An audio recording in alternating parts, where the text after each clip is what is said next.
Merry Christmas from Amazing Kenya TV.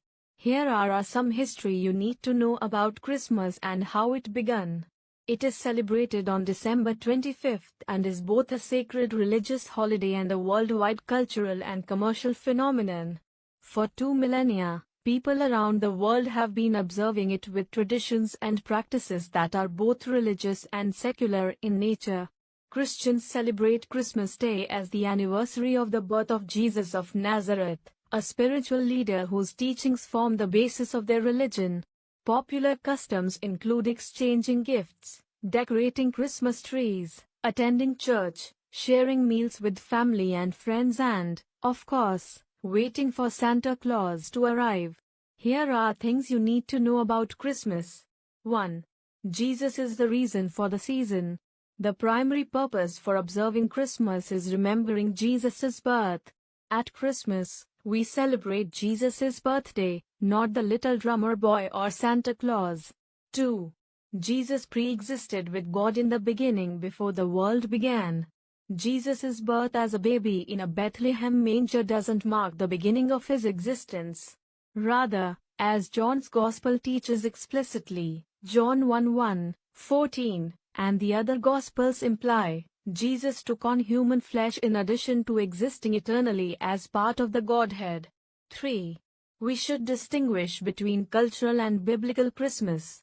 We must separate. Jesus, the Son of God, was conceived by the Holy Spirit in his mother Mary's womb. At the heart of Christmas is a biological and theological miracle that requires supernatural faith. Skeptics scoff at the notion of God conceiving a child in a virgin's womb, calling it a biological impossibility and dismissing it as mere legend.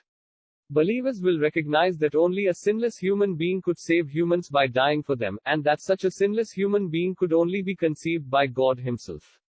6. Jesus' birth was accompanied by rejection. Herod tried to kill Jesus. Matt 2:16. There was no place for Jesus in the inn. Luke chapter 2 verse 7. Even though the world was made through Jesus, the world didn't recognize him. John chapter 1 verse 11.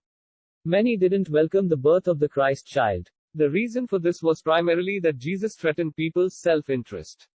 Sinful people love sin more than God and refuse to come to the light lest their sin be exposed. John chapter 3 verses 19-21. 7. Jesus came to make a second, spiritual birth possible for those who believe in him. As Charles Wesley affirms in Hark! The herald angels sing, Jesus was born to raise the sons of earth, born to give them second birth. John writes, but to all who did receive him, who believed in his name, he gave the right to become children of God, who were born, not of blood nor of the will of the flesh nor of the will of man, but of God. 1:12-13. Later, he tells the story of Nicodemus, whom Jesus told that he must be born again. 3:3-5. Anyone can be born again spiritually by repenting of his sin and placing his trust in Jesus.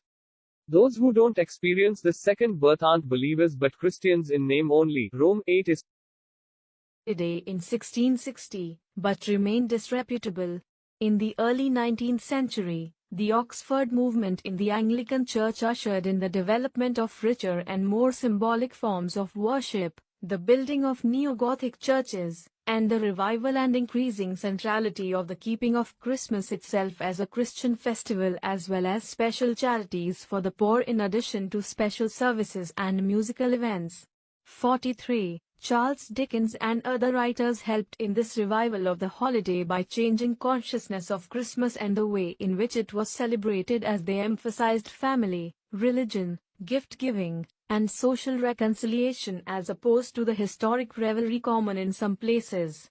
Merry Christmas from Amazing Kenya TV.